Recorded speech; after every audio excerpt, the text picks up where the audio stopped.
From claims of healings and visions to the world's most inexplicable events, whether you're a believer or a skeptic, the truth is always worth the hunt. EWTN Radio presents The Miracle Hunter with Michael O'Neill. Welcome to the Miracle Hunter radio show on EWTN Radio. This is Michael O'Neill. I'm the Miracle Hunter. Hey, we've got a great show ahead for you today. We'll be talking about the medal of Saint Benedict, that medal that has so many miracles attributed to it. And we'll be speaking with Father Robert Nixon, who's the author of The Cross and the Medal of Saint Benedict, a brand new book out from Tan Books. We'll also be speaking with Philip Koslowki, who's got a brand new comic book out related to the miracles of the Eucharist through the eyes of Carlo Acutis, who will be declared a saint sometime in the year 2025. Check out my series, They Might Be Saints, which airs on EWTN on Wednesdays. We've got the episode of the life of Francis Xavier Silos, a renowned confessor, spiritual director, and leader of missions throughout the United States in the early 19th century. And there's a promising new miracle that's being attributed to him. Check that one out on Wednesday at 8 a.m. Eastern Time on EWTN. You can also see my show, Explore with the Miracle Hunter, Lanciano. I traveled to Lanciano in Italy, where in the year 750 or so, a Basilian monk is said to have experienced the transformation of the host and wine into the real presence of Jesus' body and blood. And that, of course, is Saturday at 6 p.m. Eastern Time. To check that one out, that's Explore with the Miracle Hunter. Later in the show, we'll be looking at the 365 Days with Mary project. For today's day, we've got Our Lady of Grace from Gerasio Valsorda in Italy, in the year 1653. The might-be saint of the day is Blessed Fernando Maria Bacciarelli. And the question of the week, will an apparition ever be approved as supernatural again? I'll try to answer that one. And the miracle of the day, of course, being the 13th of the month, we've got an apparition of Our Lady of Fatima. It's the third one, happening on July 13th, 1917. Let's take a look at the miracle news. We had some pretty big miracle news coming out this week, and it kind of shed some light on the Vatican's new process for approving Marian apparitions, or at least judging them. So there was a positive statement that came out about Mary Mystical Rose as a study of Mary, after a study of these Marian apparitions. And so the Dicastery for the Doctrine of the Faith suggested that Perina Gili's messages can be classified in the highest categories of approval, indicating a favorable disposition to veneration of Mary under the title Rosa Mystica, or Mystical Rose. So the DDF issued a positive evaluation of the messages of Perina Gili. She's a visionary who said she had received visions of the Virgin Mary under the title of Rosa Mystica. Now, this evaluation was based on the new standards established to establish and evaluate supernatural phenomena. The Dicastery informed in a letter on July 8th addressed to the Bishop of Brescia. Now, the results of this examination, we have the Victor Manuel Fernandez, the prefect of the Dicastery. He said that the elements were not found in Gili's messages that contravene the teachings of the Catholic Church on faith and morals. And this evaluation concluded that there are no moral or critical aspects in the messages, and he highlighted several positive aspects, although some require clarification now to avoid misunderstanding. In particular, this letter says that although on occasions the presentations of Mary's role might place her as a necessary mediatrix for salvation, it must be remembered that Christ is the only Savior. The Dicastery's current evaluation follows a preliminary review, which at that time classified the messages as not very credible. However, a new review carried out in 2013 and 2022 concluded that the visions could be genuine. In 2014, the Church recognized the Rosa Mystica Fontanelle Foundation, dedicated to the devotion inspired by the apparitions. Now, of course, there are new norms to evaluate supernatural phenomenon, and this reformed evaluation procedure of the supernatural classifies in different categories. These go from nihil obstat, meaning nothing's opposed, to the Latin for prohibited and obstructed, depending on the predominance of positive or negative aspects. The diocesan bishop, in dialogue with the National Episcopal Conference, must investigate these events and issue an opinion, which is presented to the dicastery for its approval. Now, this procedure ensures that any phenomenon regarded as supernatural is evaluated carefully before permitting its public veneration. So what are the next steps? The bishop now has the responsibility to announce the results and state the steps to be followed. And the dicastery suggests that Purina Juli's messages can be classified in the highest categories of approval, indicating a favorable disposition to veneration of Mary as mystical rose. In contrast to this positive evaluation, the dicastery also used its new standards to issue a Declaratio de non supernaturalitate in the case of the alleged Marian apparition in Trevignano near Rome, demonstrating its commitment to a rigorous and objective evaluation of all phenomena. So this is one of the very earliest or very first times that the Catholic Church has applied these new norms, and it is definitely the first time that we've seen a positive judgment of any sort coming out. It is noteworthy that although this has gotten the highest level of approval, this statement does not, in fact, declare that it's definitively supernatural, only that the devotion has no conflict with faith and morals. So an interesting change in the way the Church approaches these things, but that's where we are now. And for more information on this news item, you can connect to the Facebook page of The Miracle Hunter. Let's check out Catholic Pub Trivia. We do this every week where we ask a trivia question and give out a prize, the image of the faces of Mary, to somebody who writes in the fastest with the correct answer. And people who know me, my friends, know I love trivia. You might find me at a bar on some random night playing pub trivia, but this is Catholic Pub Trivia. And so the question for this week, what is the first canonization in history with outdoor seating at the Vatican? Again, the question is, what is the first canonization in history with outdoor seating at the Vatican? In the past, apparently, these canonizations happened indoors at St. Peter's, but at some point in history, the canonizations were moved outdoors. So what was the very first canonization in history like that? If you think you know the answer and want to win the prize, the image of the faces of Mary, send me an email to miraclehunter@EWTN.com or questions@miraclehunter.com, and we'll be seeing who has the fastest answer. Answers and winners will be posted on the show page on miraclehunter.com. We need to take a short break, but when we come back, we'll be talking to Philip Koslowki about his new book, comic book, Miracles of the Eucharist with Carlo Acutis. Stay with us for that.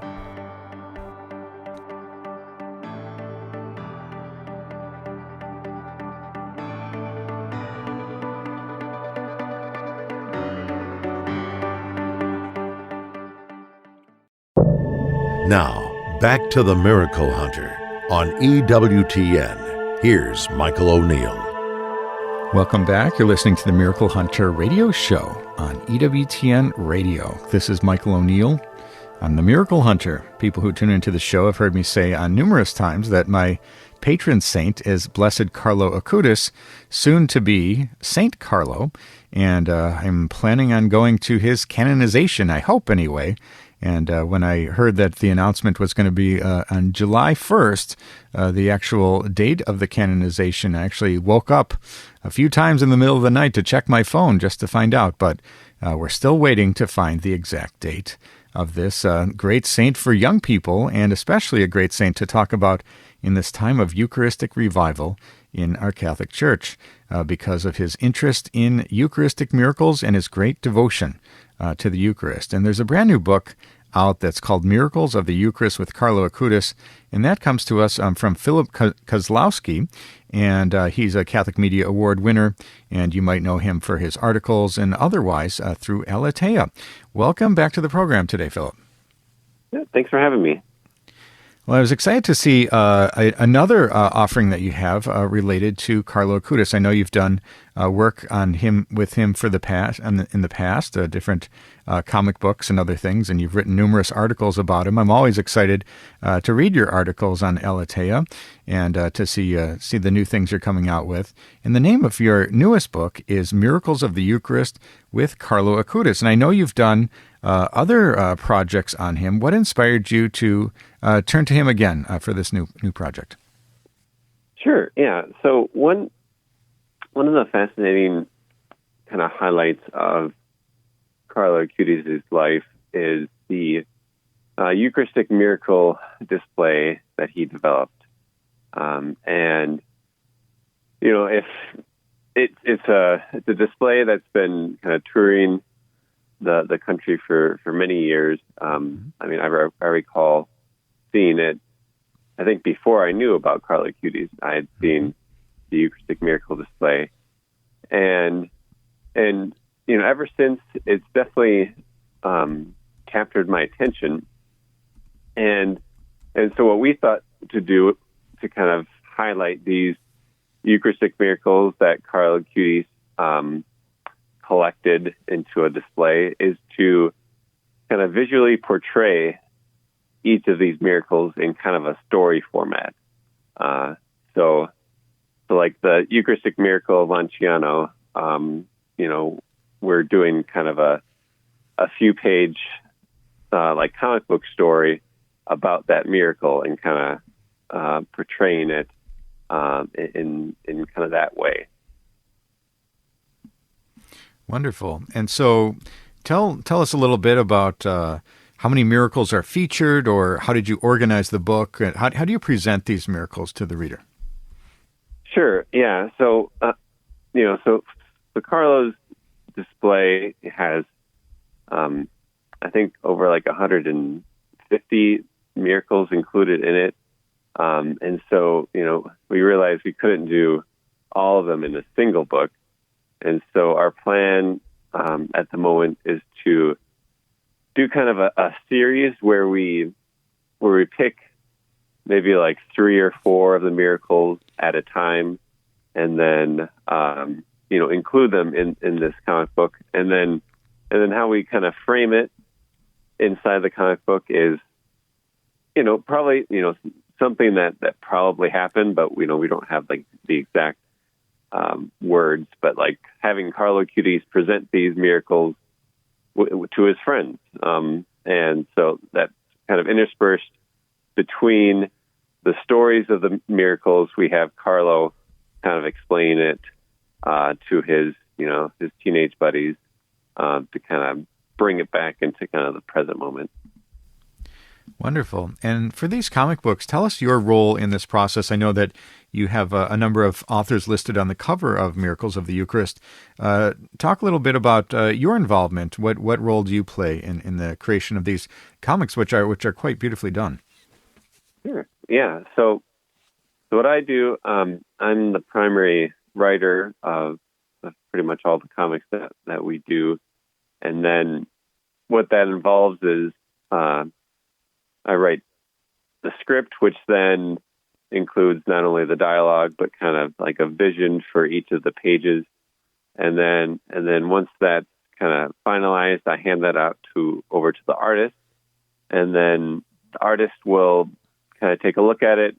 He might make some adjustments to it, but then he'll start to go through it all. And then there's 2 more artists after that who will then you kind of fill in the colors or the dialogue and help with that aspect of it.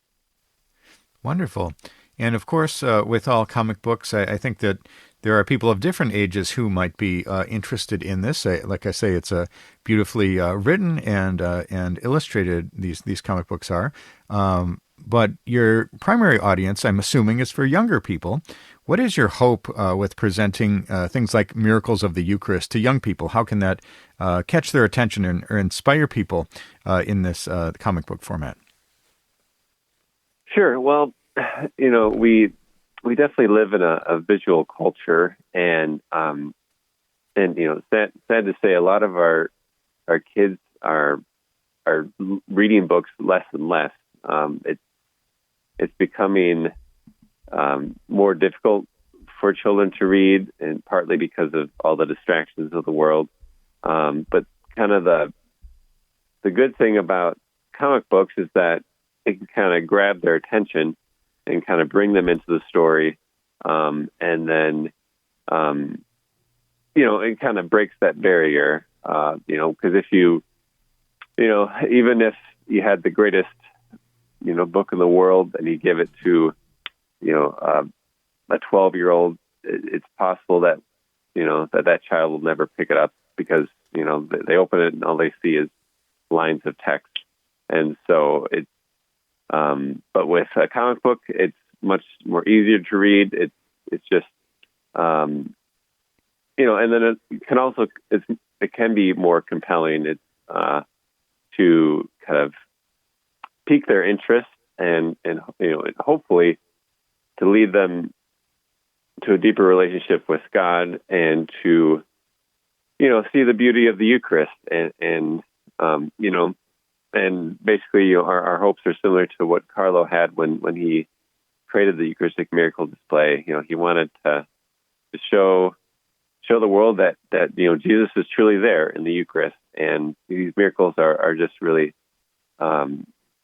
light posts along the way that can kind of confirm that belief for us, so that we can really interiorize it and so the next time we go to Mass, we can kind of enter more deeply into it. Absolutely. We're talking today with Philip Koslowki, author of the comic book, Miracles of the Eucharist with Carlo Acutis, and hopefully that becomes a series. And related to Eucharistic miracles specifically, I know that in your Aletheia articles and even in this new book, Miracles of the Eucharist, this new comic book, the focus is on Eucharistic miracles. Talk a little bit about why you think that Eucharistic miracles might be very important in this time of Eucharistic revival. Sure. Well, it's belief in the Eucharist is definitely, it takes that leap of faith because, we go to Mass and, when the priest says the words of consecration, visually speaking, nothing changes. And for a lot of people, it's, and especially for most of us, when we go to Mass every Sunday, it can kind of get routine. And so we start to not to see Jesus in the Eucharist, and kind of treating it instead of as just a piece of bread. But, the marvelous thing about the miracles is that, God doesn't do this all the time, but he sometimes allows his glory to pierce through. And so when the host actually does change, like physically and into the body and blood of Jesus, then that just kind of can jolt us and, remind us like, hey, this is real, that Jesus truly is present in the Eucharist, even though we can't see it.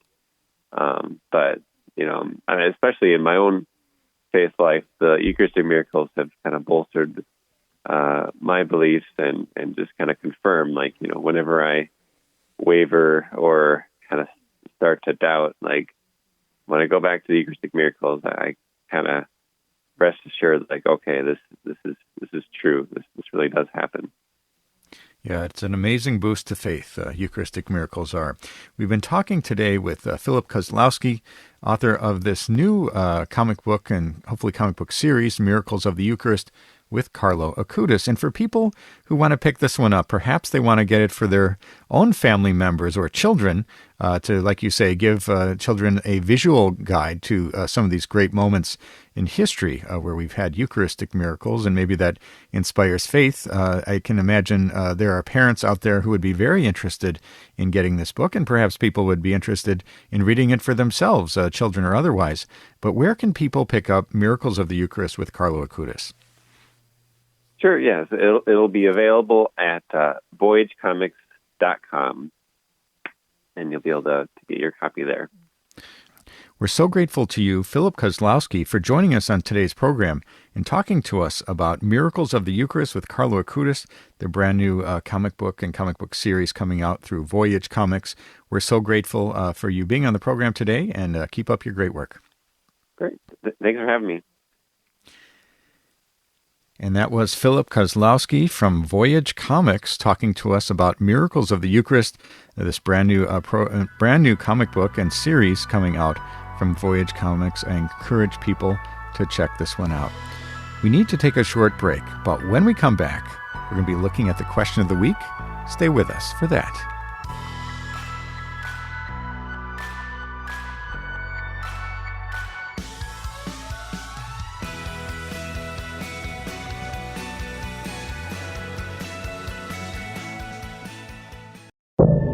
Now, back to the Miracle Hunter on EWTN. Here's Michael O'Neill. Welcome back. You're listening to the Miracle Hunter radio show on EWTN Radio. This is Michael O'Neill. I'm the Miracle Hunter. Hey, I love getting your questions. People write in from around the world with questions about miracles happening in today's world and those that have happened centuries ago. And I love getting questions via email. And also when I give talks, I give presentations around the country at different shrines or parishes or conferences. And at those, I speak for about 45 minutes. And I open it up to questions afterwards. And I love hearing what people have to think about and are thinking about with miracles. And so these days I've been speaking a lot about Eucharistic miracles to line up with the Eucharistic revival. People can invite me to speak at their event, at their parish. If you go to my website, miraclehunter.com, and click on the Contact tab, you can get a hold of me that way. Maybe I'll be speaking at a parish in your area coming soon. So the question for this week is a good one. A question from John. He asked, Dear Miracle Hunter, will an apparition ever be approved as supernatural again? And it's a great question because these new norms that came out not too long ago, a couple months ago now, but the Church, after 48 years, released these new norms for how they investigate Marian apparitions and other miracles. And in the past, there were 3 categories of judgment. You might say, non constat de supernaturalitate. It's not established as supernatural, or constat de supernaturalitate. It is definitely supernatural. And constat de non supernaturalitate. It is established as not supernatural. So definitely not supernatural. The Church has changed its norms completely at this point. And now we have the case of the highest level of approval that an alleged apparition can have is this approval or nothing contrary to faith and morals. And we just saw this in the Rosa Mystica approval from this week.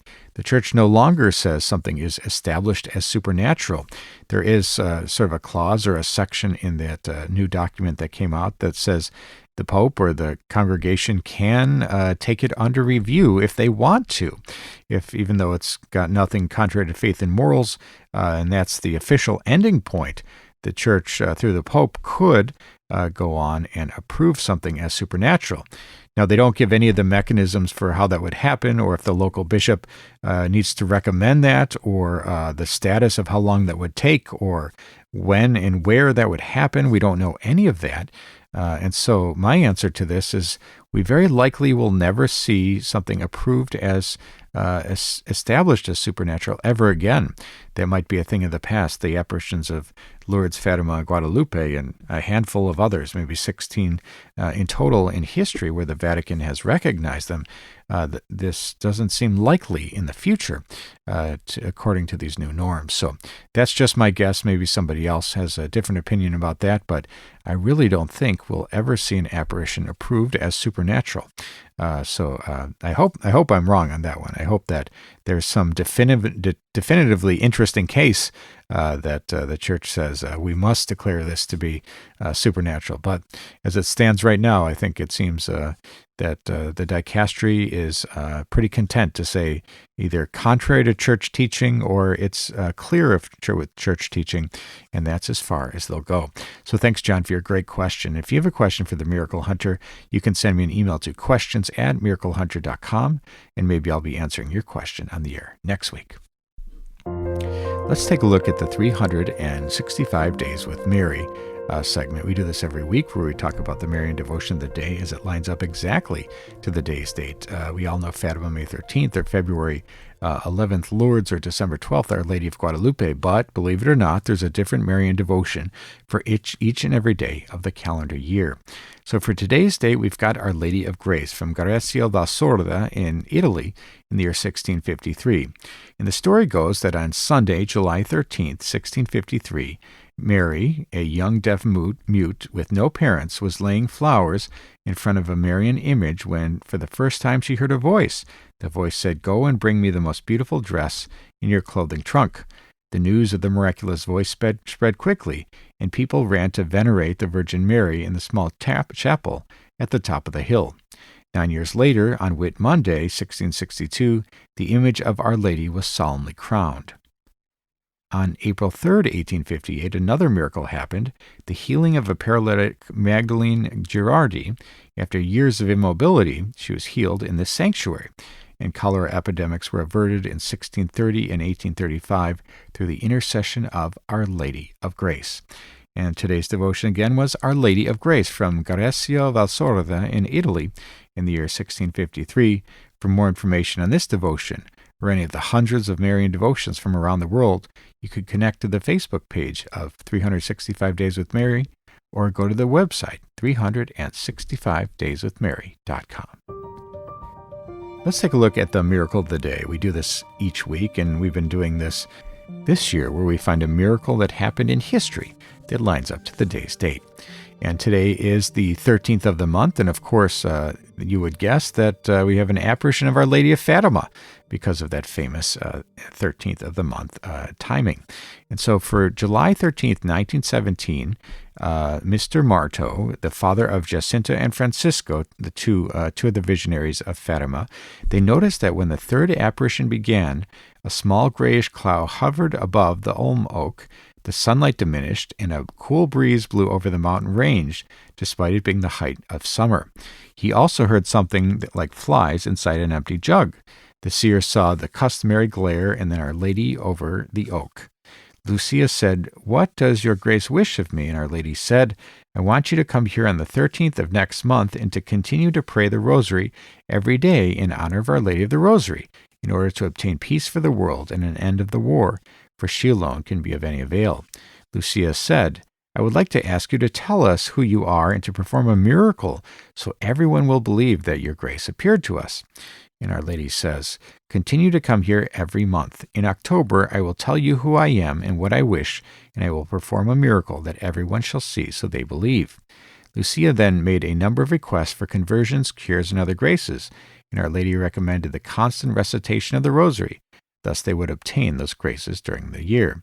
Then she went on, "Sacrifice yourselves for sinners, and say many times, especially when you make a sacrifice, 'O Jesus, this is for love of thee, for the conversion of sinners, and in reparation for the sins committed against the Immaculate Heart of Mary.'" And so that is the miracle of the day, the third apparition of Our Lady of Fatima that happened on July 13th, 1917. Now let's take a look at They Might Be Saints. We do this every week where we talk about people on the path to sainthood. We're talking about servants of God, venerables, blesseds, before they have all their miracles and are declared saints by Rome. And in sainthood news this week, we have the news that the Holy Father, Pope Francis, received an audience His Eminence Cardinal Marcello Semeraro, the prefect of the Dicastery for the Causes of Saints, and during this audience, the Pope authorized this dicastery to promulgate a decree regarding the heroic virtue of the servant of God Vincenta Gugliarte Alonso, a professed nun of the Congregation of the Daughters of Jesus. She was born in 1879 in Spain and died in Brazil on July 6, 1960. According to the Dicastery for the Causes of Saints website, she was a professed nun of the Congregation of the Daughters of Jesus. She was admired and sought after by the faithful for her Christian testimony. She dedicated herself mainly to people in situations of weakness, poverty, and illness, and always maintained a charitable and cordial attitude with the sisters who found in a close, affectionate, and understanding person, always ready to comfort those in difficulty. And again, that is Vincenta Gugliarte Alonso, who is now a venerable. With one miracle, she'll be a blessed. With two miracles, she'll be declared a saint. And for more information on those coming down the path to sainthood, check out theymightbesaints.com. And the Might Be Saint of the day, we always look at a person whose feast day or death anniversary lines up exactly to the day's date. For today, we've got Blessed Fernando Maria Baccellieri, who lived from 1821 to 1893 in Italy. Born in 1821 in Campodoso, modern-day Modena in Italy, raised in a pious family, he was educated by the Barnabites in Bologna and the Jesuits in Ferrara. He was a Jesuit novice in Rome and Italy, but health problems forced him to drop out and return home. When his health improved, he studied theology in Ferrara and was ordained in 1844. He became a noted spiritual director and preacher of home missions. He taught Italian and Latin at the seminary in Finale Emilia and studied civil and canon law at the Pontifical University of Bologna. In 1851, the Archbishop of Bologna asked him to administer a troubled parish in Galeazza in Italy, and he was so successful at renewing his flock that he was appointed as the parish priest, and he stayed for 41 years. In 1867, Father Ferdinand lost his voice and was forced to write out his lessons and have others deliver them. With his public work restricted, he concentrated on one-on-one spiritual direction, hearing confessions up to 16 hours at a time. His direction and his personal holiness attracted so many spiritual students that without him planning it, a religious congregation formed around the parish. The Confraternity of the Sorrowful Mother was founded to teach poor girls in the area. Later, the Servite Third Order was established. He opened a small convent for the members, and in 1866, they were formalized under the rule of the mentally servile Sisters of Rome. The community was approved by the Archbishop of Bologna and the Vatican later in 1919. And this confraternity continues its work today in Italy, Germany, Brazil, South Korea, and the Czech Republic.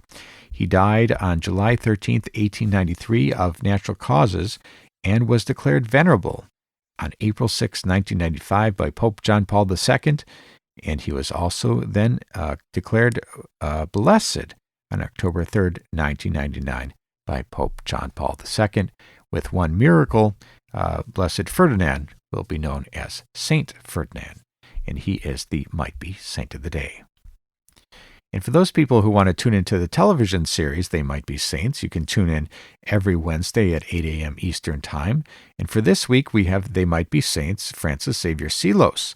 The life of Francis Xavier Seelos was as a renowned confessor, spiritual director, and leader of missions throughout the United States in the early 19th century. And we have a promising new miracle that's being attributed to him. So check that one out, They Might Be Saints, Francis Xavier Seelos, that episode coming out this week. And you can always check out theymightbesaints.com for more information on those on the path to sainthood. We need to take a short break, but when we come back, we're going to be talking with Father Robert Nixon, the author of The Cross and the Medal of St. Benedict. Stay with us for that.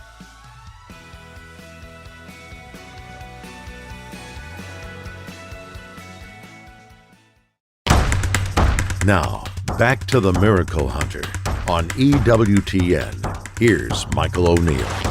Welcome back. You're listening to the Miracle Hunter radio show on EWTN Radio.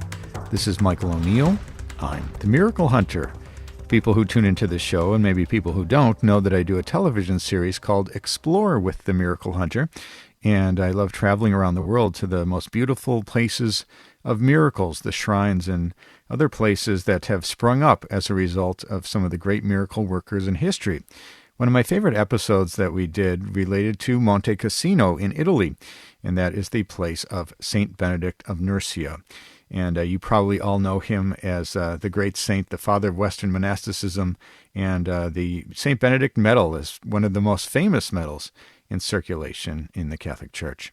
And so we're so excited today to talk about a new book that came across my desk. It is called The Cross and Medal of St. Benedict, a mystical sign of divine power. And we're here with Father Robert Nixon, who compiled this book. And it's a beautiful book. It's a hardbound book, and the cover is absolutely captivating with an image of St. Benedict and this St. Benedict medal. It's in silver. It's absolutely a beautiful book.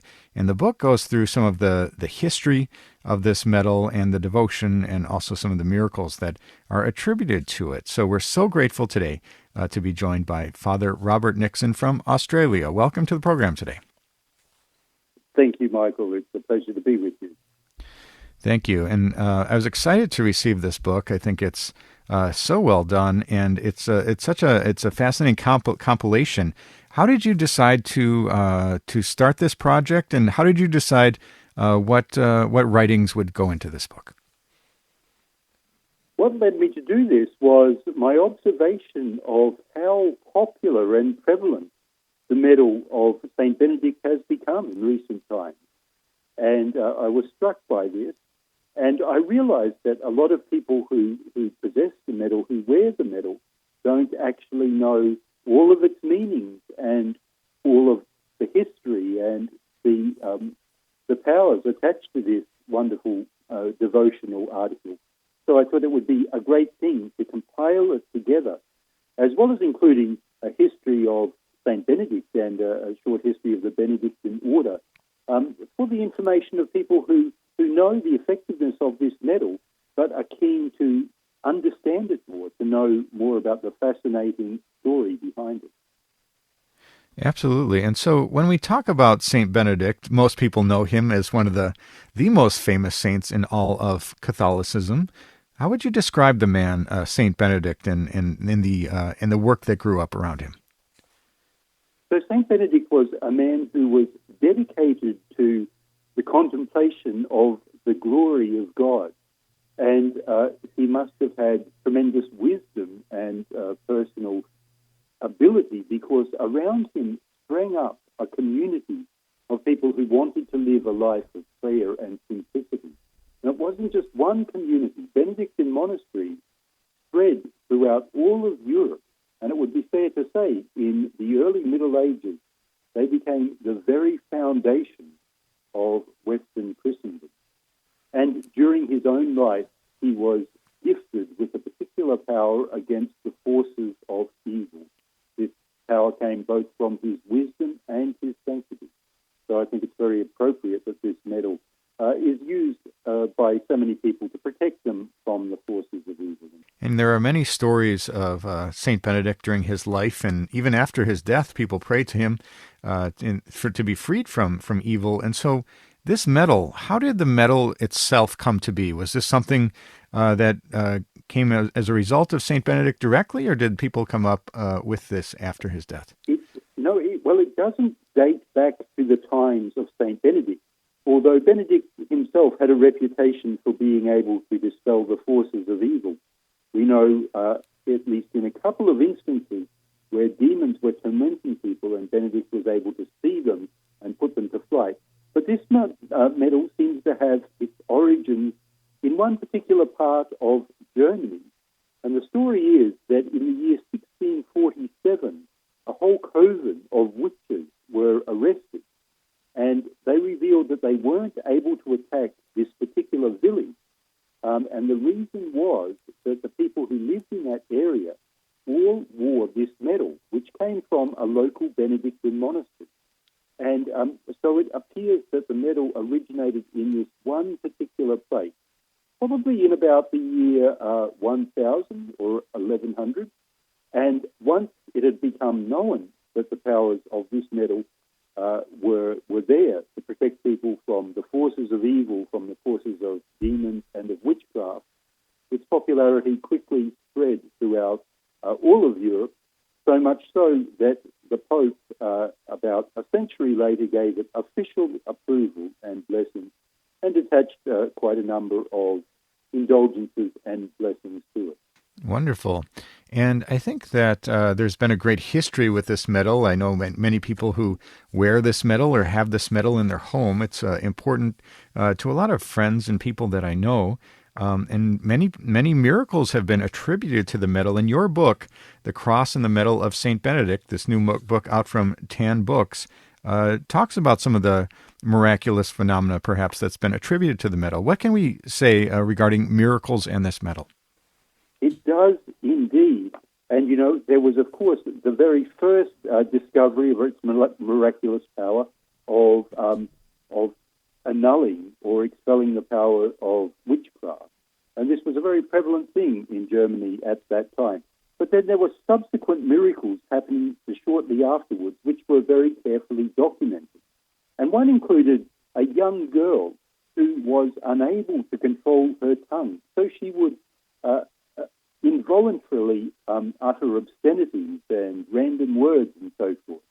And no one was able to cure her. The doctors were completely without any idea of the steps to take. But she was given some water in which a medal of Benedict had been immersed. And this immediately brought about her cure. We read about another story of a haunted castle in Germany. And this castle was haunted by all kinds of demons and ghosts. And it terrified the local inhabitants. They would frequently hear hideous wailings and groans. Anyway, the villagers consulted the local Benedictine monastery, and they were given some of these medals. These medals were carefully placed in various locations. And as a result of this, the ghosts and demons haunting the area were put to flight. And so this was all connected with the powers of the medal of annulling any evil forces, of annulling the effects of evil forces, and dispelling evil spirits. Yeah, truly amazing. I know there's so many stories, like I say, both on a personal level that I've heard from friends and family, and some of the ones detailed in your book, The Cross and Medal of St. Benedict, A Mystical Sign of Divine Power, out from Tan Books. And we've been talking today with the compiler of this book, Father Robert Nixon, what is your hopes for this book as far as when somebody who has an interest in the St. Benedict medal, perhaps they pray to St. Benedict and they pick up your book, what will they learn from this? My great hope for this book is that people will learn about the significance of it, and also, very importantly, learn about the meaning of all of the letters are on it, because all of those letters have sacred meanings, and these meanings in themselves form prayers. And if I just share with you some of the English translations, so we have in Latin. Yes, please. Tell us then the design of the medal, some of the elements that are on there and the meanings that they have. Yes. So we have the biggest letters are CSCB, which is Cross of our Holy Father Benedict. Then around the circumference of it, we have Vade retro Satana nunquam suade mitivana, which is, O Satan, get behind me. To evil never bind me. And around the other side we have Sunt malaque libas, ipse venidat vivo. They are evil which you love. You yourself will drink your venom. And then on the cross itself, we have on one direction, Crux sacra sit mihi luc, and then the other direction, non draco sit mihi duc. May the cross shine bright upon me. May the dragon stay far from me. And, these things are prayers, miniature prayers. And my great hope is that when people see the medal which they're wearing or they have placed in a position in their house, they will think about the meaning of each of these. And, it will inspire them to prayer. And I think that understanding its meaning really fortifies its value. Wonderful. And for people who want to pick up this book or find out more about you, Father Robert Nixon, where can people go for more? So, to buy the book, you can go to the Tan Books website, which is tanbooks.com. And for my own monastery of New Norcia in Western Australia, we have a website too, newnorcia.com.au. And so if anyone is ever visiting Western Australia, I would certainly encourage you to pay our monastery a visit. Wonderful. Well, we're so grateful to you, Father Robert Nixon, for joining us on today's program and for assembling this book, The Cross and Medal of St. Benedict, A Mystical Sign of Divine Power, out from Tan Books. Thank you so much for joining us on today's program. Thank you, and I wish you in advance every blessing for the solemnity of St. Benedict, which we celebrate tomorrow. Wonderful. Thank you so much. And that was Father Robert Nixon. I encourage people to pick up this book, The Cross and Medal of St. Benedict. It's really a beautifully put together book. The silver lining and the cover is gorgeous. And I think any person who is a fan of St. Benedict or wants to learn more about this medal, they can pick this one up, The Cross and Medal of St. Benedict, available from Tan Books. And that's all the time we have for today's program. If you missed any of this episode or want to catch up on past episodes, you can go to EWTN.com/radio, check out the audio archives, or download the free EWTN app. I'd like to thank our guest today, Father Robert Nixon, author of The Cross and Medal of St. Benedict, and also Philip Koslowki with his new comic book, Miracles of the Eucharist with Carlo Acutis. Check out my episode, Explore with the Miracle Hunter. I traveled to Lanciano in Italy, where in the mid-700s, a Basilian monk is said to have experienced the transformation of a host and wine into the real presence of Jesus' body and blood. And I'd like to thank you for joining me today on Miracle Hunter, where from claims of healings and visions to the world's most inexplicable events, whether you're a believer or a skeptic, the truth is always worth the hunt. Talk to you next week.